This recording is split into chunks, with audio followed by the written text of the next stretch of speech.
बताओ, आपके पास बजट क्या है वो बताओ। सरकार मौत से जुड़ा गंभीर विषय नहीं मान रही।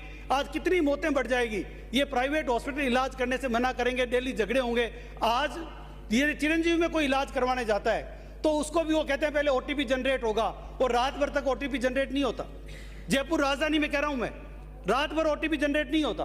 क्या कार्रवाई की आपने? इन प्राइवेट डॉक्टर्स पे आप कह रहे हो हम कार्रवाई करेंगे। आप जिम्मेदारी से बताओ, जो चूहे कान कुतर गए मरीजों के, कौन से डॉक्टर पे कार्रवाई की? एसएमएस हॉस्पिटल में गबन हुए, आग लग गई, कौन से डॉक्टर पे कार्रवाई की? कोटा में हजारों बच्चे मर गए, कौन से डॉक्टर पर कार्रवाई हुई? यहां पर बच्चों को कुत्ते कुतर गए, कौन से डॉक्टर पर कार्रवाई हुई? आज तक एक भी किसी जांच में किसी सरकारी डॉक्टर के कार्रवाई एक पर हुई? जो भी माननीय लूणकंड के सदस्य ने कहा कि मुख्यमंत्री जी वाली वीर चेल का वो पहिया टूटा हुआ था, उस पर हुई। आप किसी पर कार्रवाई आज से पहले की है क्या आपने? डॉक्टर्स है, वकील है, ये ऐसे प्रोफेशन थे सभापति महोदय जिन पर कभी लाठीचार्ज नहीं होता था। ये संवेदनशील प्रोफेशन है। इन्होंने यदि किसी मांग के लिए वो धरने पर आए हो, आप 5 आदमियों को इकट्ठा करके देख लो। हम राजनीतिक लोग जब रैली करते हैं तो 1000 आदमी लाने के लिए भी 2 बसें लगानी पड़ती है, 5, 7, 10 कार्यकर्ताओं को जिम्मेदारी देनी पड़ती है, भोजन के पैकेट रखने पड़ते हैं, तब इकट्ठे होते हैं। हजारों की तादाद में जो डॉक्टर इकट्ठे हुए हैं ना, वो बिना दर्द के कोई इकट्ठा नहीं होता। उनको गंभीरता से हम सुनेंगे नहीं और उनसे कहने कि हम तुम्हारे पेट पे लात मारेंगे, हम तुमसे इलाज जबरदस्ती करवाएंगे, हम तुमसे इलाज फ्री में करवाएंगे। मैं ये कहता हूं कि आप राइट टू हेल्थ लाओ, आप लाओ राइट टू हेल्थ। इसमें आपसे कचरा उठ नहीं रहा, झाड़ू लग नहीं रही, स्वास्थ्य संबंधी उपबंध आपसे किए नहीं जा रहे, हवा साफ दे नहीं पा रही हो, प्रदूषण मुक्त कर नहीं पा रहे हो, और पर्यावरण शुद्ध पानी। सभापति महोदय, राजस्थान के 19 जिलों में आज भी फ्लोराइड का पानी चल रहा है। शुद्ध पानी आप नहीं दे पा रहे हो, शुद्ध हवा नहीं दे पा रहे हो, और आप कह रहे हो हम ये करेंगे। सभापति महोदय, हालत क्या है? मैंने इसलिए कहा कि आज ये देखो कि आज इन्होंने काम शिकायत निवारण, ऑलरेडी जो डॉक्टर्स हैं उन पे 54 तरह के 54 तरह के लाइसेंस वो लेते हैं। 54 तरह के लाइसेंस के अंतर्गत वो काम करते हैं।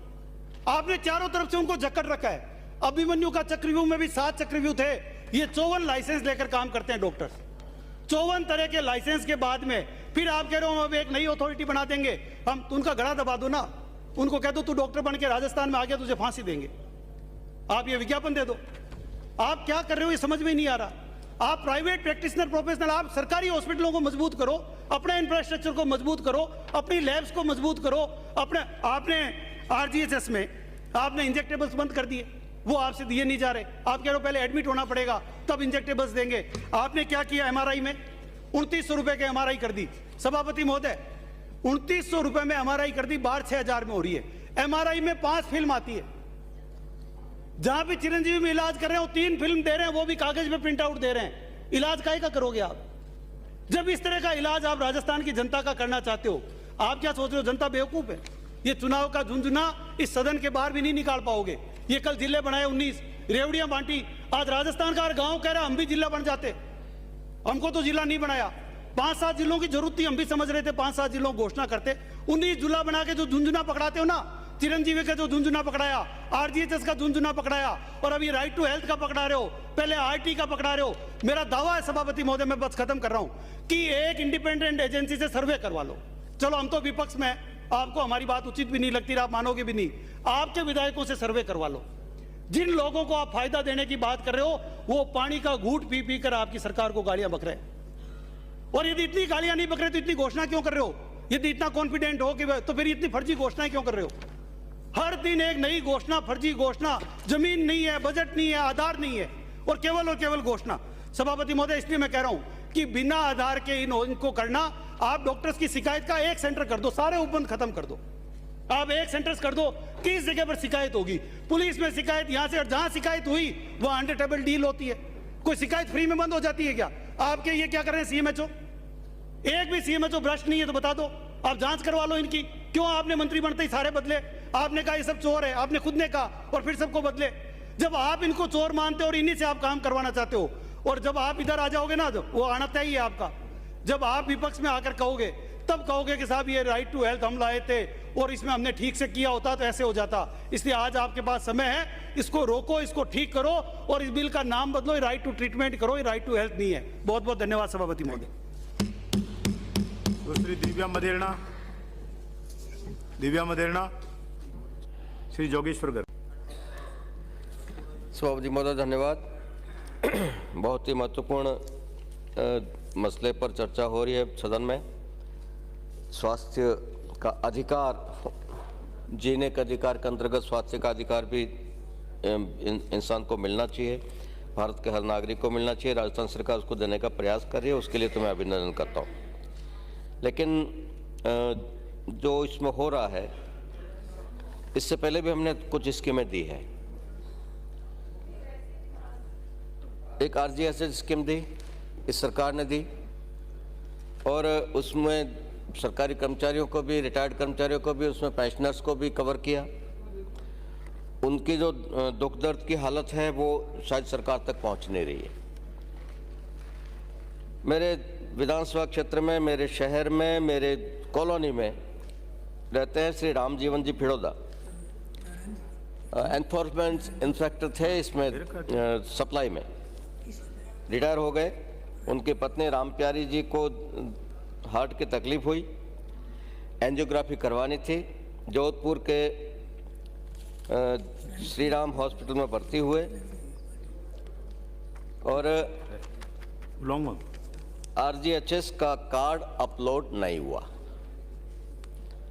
और अपलोड नहीं हुआ उसके कारण से उनको आखिर में जाके कैश पैसा देकर इलाज करवाना पड़ा। एक पेंशनर को एंजियोग्राफी करवानी पड़ी। ये आपके RGSS की हकीकत है। ऐसे सैकड़ों उदाहरण प्रतिदिन हो रहे हैं। ठीक है, सही आपके इस चिरंजीवी योजना का हाल है। चिरंजीवी योजना की एक सबसे बड़ी कमी तो यह है, मैं ये सारी बातें इसलिए कर रहा हूँ क्योंकि नई स्कीम आप जो लाने जा रहे हो ना, उससे पहले पुरानी स्कीम की हालत देख लें अपन। उसमें भामाशाह योजना के से भी इलाज होते मैंने देखा है। भामाशाह कार्ड हॉस्पिटल में पहुंचते ही, चाहे वो प्राइवेट हॉस्पिटल है तो भी, सरकारी है तो भी, जैसे ही भामाशाह कार्ड वो आगे करता था, उसके बाद उस मरीज को 1 रुपया खर्च करना नहीं पड़ता था जब तक वो वहां से घर नहीं आ जाए। ये मैंने अपनी आंखों से देखा। आपकी इसमें चिरंजीवी में क्या हालत है? ऑपरेशन में चिरंजीवी योजना से पैसा मिलेगा। ऑपरेशन की स्टेज आने तक जितना पैसा मिलना है, लगना है, वो सारा मरीज को अपनी जेब से भुगतना है। और ऑपरेशन होके एक बार डिस्चार्ज हो गया, घर चला गया, घर जाने के बाद उसको दोबारा फॉलोअप के लिए जाना है तो फिर उसको पैसा लगना है। मेरे विधानसभा क्षेत्र में गांव है दहीवा के पद्माराम चौधरी को तकलीफ हुई, हार्ट से खून पैरों में पहुंचना बंद हुआ, उस नस का ऑपरेशन होना था। ये गए थे मेडिपल्स जोधपुर में, ऑपरेशन से पहले 35,000 लग गए, फिर ऑपरेशन हुआ। ऑपरेशन का खर्चा चिरंजीवी से मिल गया, लेकिन उसके बाद फॉलोअप के लिए जब गए तो फिर पैसा लगा। ये नाम लेके मैं एक स्पेसिफिक केस दे रहा हूं, ऐसे और कई सारे केस हैं। एक चेतन माली, मेरे जालोर का रहने वाला, किडनी ट्रांसप्लांट, युवा अवस्था में किडनी खराब हो गई, माँ उसकी किडनी देने को तैयार, यहाँ फोर्टिस में भर्ती हुए, ऑपरेशन की डेट तय हो गई और आपका चिरंजीवी योजना में कार्ड अपलोड तो हो गया लेकिन अप्रूवल नहीं आया। मंत्री से मुझे निवेदन करना पड़ा और मंत्री जी ने हस्तक्षेप करने के बाद भी ऑपरेशन दूसरे दिन आया, तब तक हॉस्पिटल ने उनकी ऑपरेशन की डेट पोस्टपोन कर दी। एक दिन पहले आया होता तो ऑपरेशन हो जाता, फिर वो 3-4 दिन बाद ऑपरेशन हुआ। तो ये आपकी हकीकत है चिरंजीवी योजना की, आपके जिस RGHS योजना की। बहुत सारी समस्या RGHS को लेकर आपने एक लिमिट दे रखी है, और उस लिमिट से यदि दवा ज़्यादा चाहिए पेंशनर को तो फिर उसको लिमिट बढ़ाने के लिए फिर चक्कर काटना पड़ता है। पहले पुरानी पेंशन स्कीम में OPS की आप बड़ी तारीफें कर रहे हैं, तो पुराने जिस पेंशनर्स को इलाज की स्थिति में ये होता था कि यदि पर्ची में लिखी हुई दवा मेडिकल स्टोर पे उपलब्ध नहीं है तो वहाँ से NAC लो, और NAC लेके आप मार्केट से खरीद लो और फिर आप उसका रिइंबर्समेंट ले लो। वो सुविधा आपने समाप्त कर दी। अब यदि वहाँ से जितनी उपलब्ध है वो लो, बाकी आपको काम, बाकी के लिए आप भुगतो अपने जेब से। ऐसे ही आपात स्थिति में यदि भर्ती होता है मरीज पेंशनर, तो उसको जो जांच और जो सारी लगनी है उस सब में सारा पैसा रोककर देना पड़ रहा पेंशनर्स को भी, और उसके जबकि पहले ये होता था कि वो रिएम्बर्समेंट होता था, वो भी अब नहीं हो रहा है। परमिशन आपके वो कार्ड अपलोड होता नहीं तब तक वो जेब से लगता रहता है पैसा।